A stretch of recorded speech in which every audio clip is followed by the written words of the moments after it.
Hello everyone, आज हम discuss करेंगे एनवायरनमेंट में the basic concept of environment.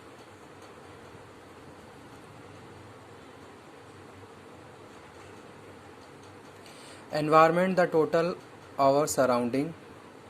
ठीक है, अगर एनवायरनमेंट की बात कर रहे हैं तो जो हमारे चारों तरफ जो भी चीज़ें फैली हुई हैं वो हमारे एनवायरनमेंट का पार्ट है।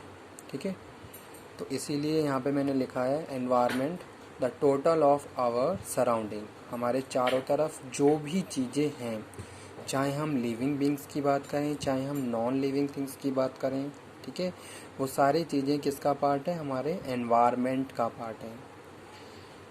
तो एनवायरनमेंट क्या है? Environment is the total sum of our surrounding, all the things around us with which we interact.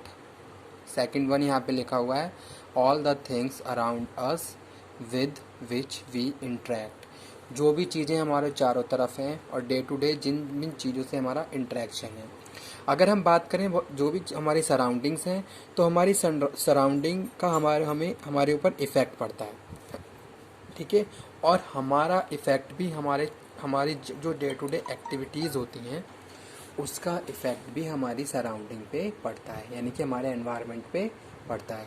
ठीक है, तो वही चीज़ यहाँ पे मेंशन की गई है, all the things around us with which we interact, living things, animals, plants, forest, fungi etcetera. जो भी लिविंग चीज़ें हैं surrounding us that are part of our environment. यहाँ हमने डिस्कस किया एनिमल लिविंग थिंग्स के बारे में, animals, plants, forest, fungi etcetera. Non living things की अगर हम बात करें तो यहाँ पे हम बात कर रहे हैं किसकी? Continent, oceans, cloud, soil, rocks etcetera. और भी बहुत सारी चीज़ें ऐसी हो सकती हैं जो नॉन लिविंग थिंग्स में आती हैं। तो ये सारी चीज़ें क्या हैं? हमारी एनवायरनमेंट, इन सब चीज़ों से मिलके ही हमारा एनवायरनमेंट बना हुआ है। ठीक है, आवर बिल्ट एनवायरनमेंट, यहाँ पे हम बात कर रहे हैं building, human create living centre. बहुत सारी बिल्डिंग ह्यूमन ने जो भी बहुत सारा इंफ्रास्ट्रक्चर जो रेडी किया है वो भी क्या है? मैन मेड एनवायरनमेंट है। Social relationship and institutions also part of our environment.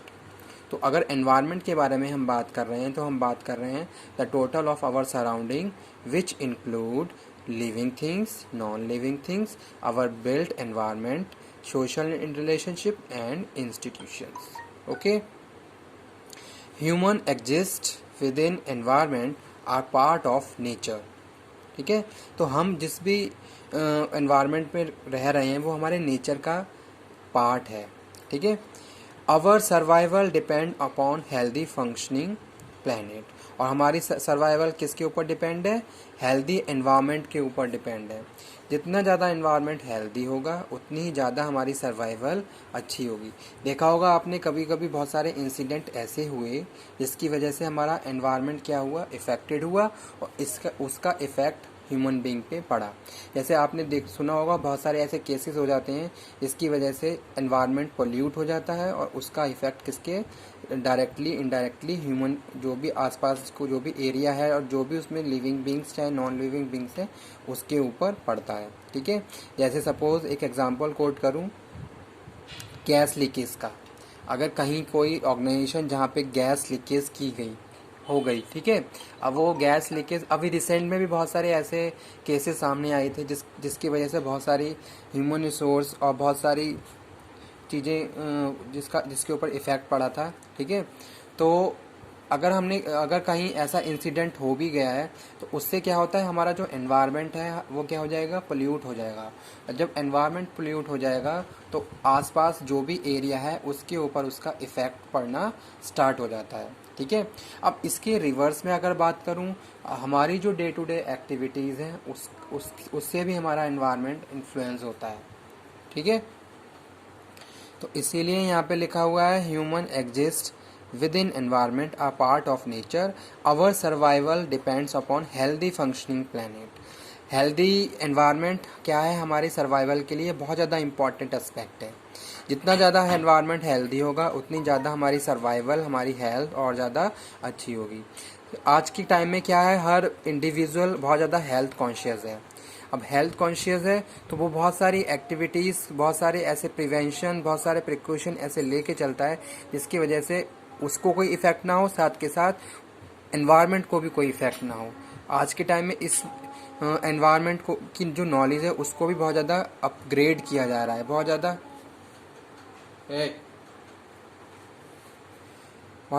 Aware, लोगों को अवेयर किया जा रहा है इस चीज़ से। सेकंड यहाँ पे लिखा हुआ है the fundamental insight of environmental science is that we are part of natural world. हम क्या हैं, हम पार्ट हैं किसका, नेचुरल वर्ल्ड का। अगर ऐसे में कुछ भी आर्टिफिशियल या कुछ भी कोई ऐसी एक्टिविटीज़ होती है जिसका इफ़ेक्ट हमारे एनवायरनमेंट पे पड़ता है तो उसका इफ़ेक्ट साथ के साथ हमारे ऊपर भी पड़ता है। तो वो सारी चीज़ें हम बात कर रहे हैं हमारे एनवायरनमेंट में, ठीक है। Environment, the total of our surroundings, all the living things, all the things around us which we interact, जिनका हमारा हमसे क्या है, इंट्रैक्शन है। जैसे स्टूडेंट एक और एग्जांपल यहाँ पे कोट करता हूँ मैं। आज के टाइम में क्या है, बहुत सारी चीज़ें मैन्युफैक्चर हो रही हैं, लेकिन टाइम टू टाइम जो भी इंडस्ट्रीज़ हैं, जो भी फैक्ट्रीज़ हैं, उनको भी बहुत सारे, उनके लिए भी गवर्नमेंट ने बहुत सारे प्रोविज़न्स बनाए हैं कि भाई अगर आप कुछ मैन्युफैक्चर भी कर रहे हो तो आपको वो इस तरीके से मैन्युफैक्चर करना है ताकि हमारे एनवायरनमेंट पे उसका कोई इफ़ेक्ट ना पड़े, ठीक है। तो उसमें हम बात कर रहे हैं लिविंग बींग्स और नॉन लिविंग्स की। जैसे सपोज़ कोई भी केमिकल इंडस्ट्री है या फिर कोई वुड की इंडस्ट्री है, तो जो उनका जो वेस्टेज है उनको इस तरीके से डिस्पोज करना है, इस तरीके से ड्रेन करना है ताकि उसका इफ़ेक्ट हमारे एनवायरनमेंट पे ना पड़े। तो गवर्नमेंट ने बहुत सारे प्रोविजंस बनाए, उन प्रोविजंस को लागू किया जाता है। तो वो सारी चीज़ें भी हम यहाँ पे डिस्कस करेंगे। All the things around us with which we interact, living things, animal, plants, forest, fungi, etc., non-living things, continent, oceans, clouds, soil, rocks. Our built environment, building, human, create living centers, social relationship and institutions. आज के time में हम किसी manufacturing या किसी भी company की बात करें तो वो कंपनीज क्या कर रही हैं, बहुत सारी कॉर्पोरेट सोशल रिस्पॉन्सिबिलिटीज़ के बारे में भी ध्यान दे रही हैं, साथ के साथ एनवायरनमेंट कॉन्शियस भी हैं, ठीक है। तो ये सारे एक्टिविटीज़, ये सारे प्रमोशन इसीलिए किए गए ताकि नॉलेज, एनवायरनमेंट की नॉलेज को और ज़्यादा बढ़ाया जाए, लोगों को अवेयर किया जाए ताकि वो कोई भी ऐसी एक्टिविटीज़ ना करें जिसका इफ़ेक्ट हमारे एनवायरनमेंट पे पड़े। क्योंकि हम क्या हैं, हम लिविंग बींग्स हैं और हमें जीने के लिए हेल्दी एनवायरनमेंट की ज़रूरत है।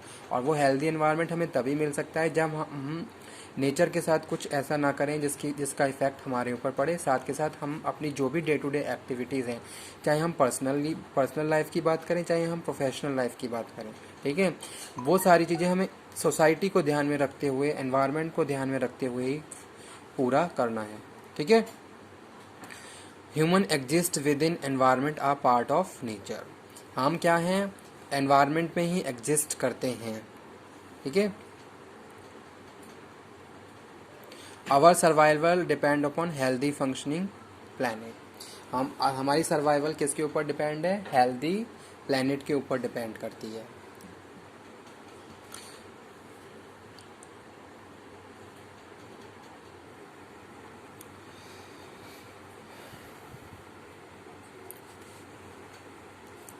एनवायरनमेंट ऑल्सो इंक्लूड एटमॉस्फेयर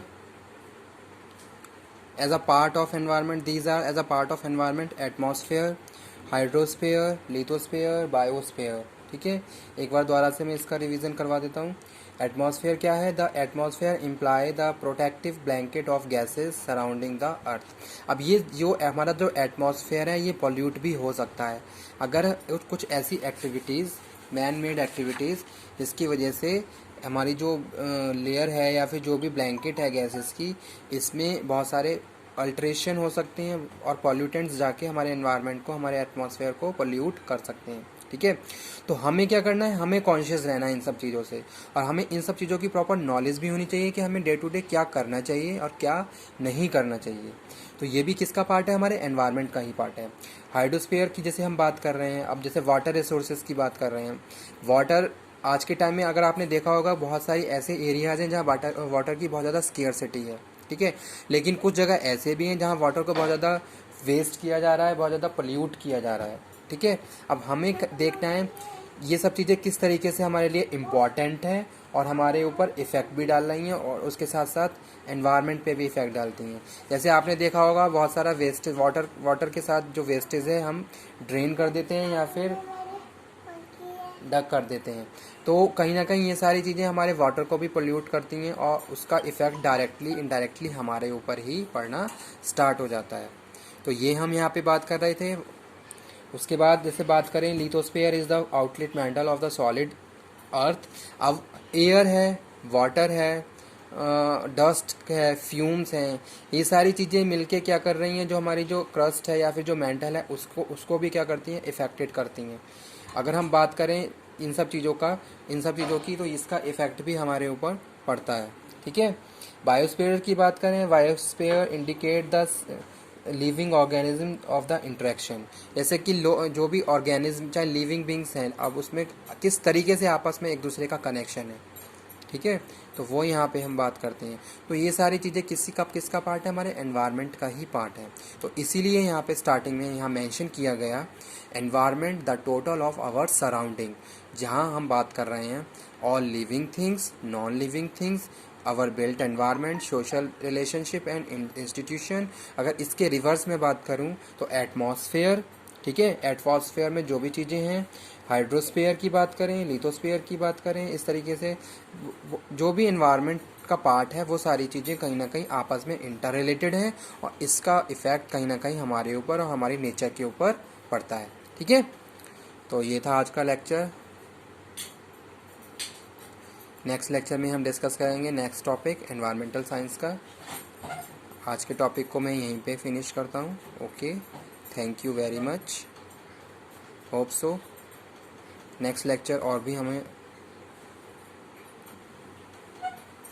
अच्छे से हम डिलीवर करें, प्रॉपर विजिबिलिटी हो, प्रॉपर उसकी क्वालिटी अच्छी हो और आप लोगों को अच्छे से समझ में भी आ जाए।